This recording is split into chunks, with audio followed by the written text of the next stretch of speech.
இனிமே இதுக்கெல்லாம் சான்ஸே கிடையாது. இனிமே என்ன ஸ்டைல் தெரியுமா?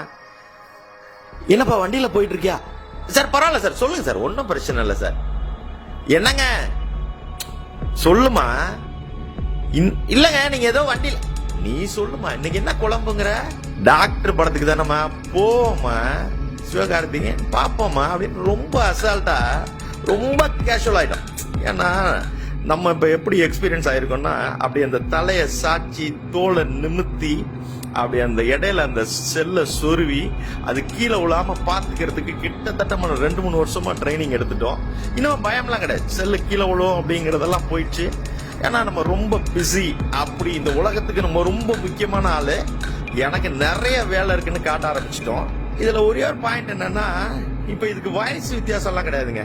பெரியவங்களா இருக்கட்டும், சின்னவங்களா இருக்கட்டும், காலேஜ் பொண்ணுங்களா இருக்கட்டும், வேலைக்கு போற லேடிஸா இருக்கட்டும், 2 பிள்ளைங்களங்க. ஒண்ணு வந்து டேங்க்ல உட்கார்ந்துருக்கும், அதுவே அப்படியே அந்த இடத்துல உட்கார்ந்துருக்கும், நடுவுல ஒண்ணு உட்கார்ந்துருக்கும், பின்னாடி அந்த அம்மா உட்கார்ந்துருக்கும். கழுத்தை சாச்சிக்கிட்டு தோலை நிமித்திக்கிட்டு அவரு ஓட்டிக்கிட்டு இருப்பாரு. இந்த அம்மா அது கையில வச்சுட்டு இந்த செல்ல ஏதோ ஒண்ணு நோண்டிட்டு இருக்கும். இது எல்லாம் முந்தெல்லாம் டேர்னிங்ல பண்ண மாட்டோம், சிக்னல்ல பண்ண மாட்டோம் அப்படின்லாம் இருந்துச்சு. இப்ப எல்லா இடத்துலயும் நாங்க ரொம்ப ரொம்ப ரொம்ப எக்ஸ்பீரியன்ஸ் ஆயிட்டோம். அது மாதிரி முந்தியெல்லாம் வந்து 2 வீலர்ல போறவங்க மட்டும்தான் பண்ணாங்க. இப்ப அப்படிலாம் கிடையாது. ஷேர் ஆட்டோ ஓட்டுறவங்களா இருக்கலாம், குட்டியான ஓட்டுறவங்களா இருக்கலாம், ஏன் சைக்கிள்ல போறவங்கள, எல்லாரும்.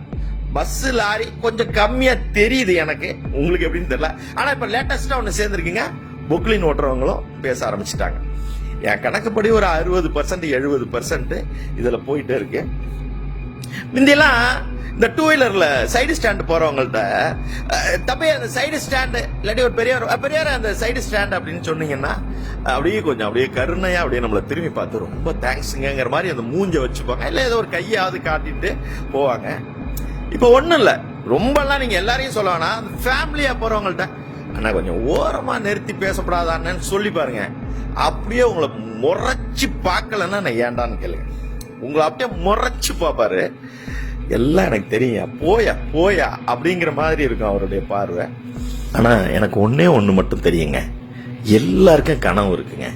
நம்ம பொண்ணு காலேஜ் படிச்சிட்டு இருக்கு, எப்படியாவது அவருக்கு வேலை கிடைக்கணும், ஒரு நல்ல இடத்துல கல்யாணம் பண்ணி கொடுத்துடணும், நம்ம பையன் நிச்சயமா டாக்டர் ஆயிடுவான், அவனை எப்படியாவது டாக்டர் ஆக்கி பாத்துறணும், நம்ம சமுதாயத்து மத்தியில அவனை டாக்டர் ஆக்கணும் அப்படின்னு ஒரு மனசுல பெரிய வைராக்கியம் வச்சிருக்கீங்க. அந்த எப்படி அந்த நகர்ல ஒரு வீட்டை கட்டி ஆகணும்னு அந்த பிளாட்டை வாங்கி போட்டு 10 வருஷமா நீங்க அதை கனவு கண்டுட்டே இருக்கீங்க. ஸோ எல்லாருக்குள்ளேயும் ஒரு கனவு இருக்கு, எல்லாருக்குள்ளேயும் ஆசை இருக்கு. ஆனா இந்த ஒரு தப்பை எதுக்காக நம்ம பண்றோம்னே தெரியல. நம்ம ரொம்ப பிஸின்னு காட்டிக்கிறோமா, இல்ல நிஜமாவே நமக்கு வேலை இருக்கா, எனக்கு தெரியலங்க. நீங்க நல்லா யோசிங்க.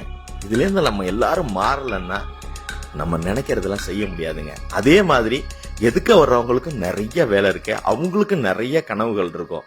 அதனால இனிமே இந்த தப்பை யாரும் பண்ணாதீங்க.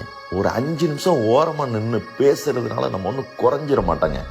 ஒரே ஒரு மொபைல் புதுசா வாங்கிட்டா ஓடி போய் டெம்பர் கிளாஸ் போடுற நமக்கு நம்ம உயிர் எவ்வளவு முக்கியம் தெரியாதாங்க.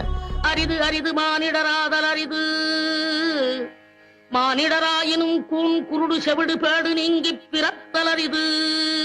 தயவு செஞ்சு நம்ம எல்லாரும் இதை மாத்திக்க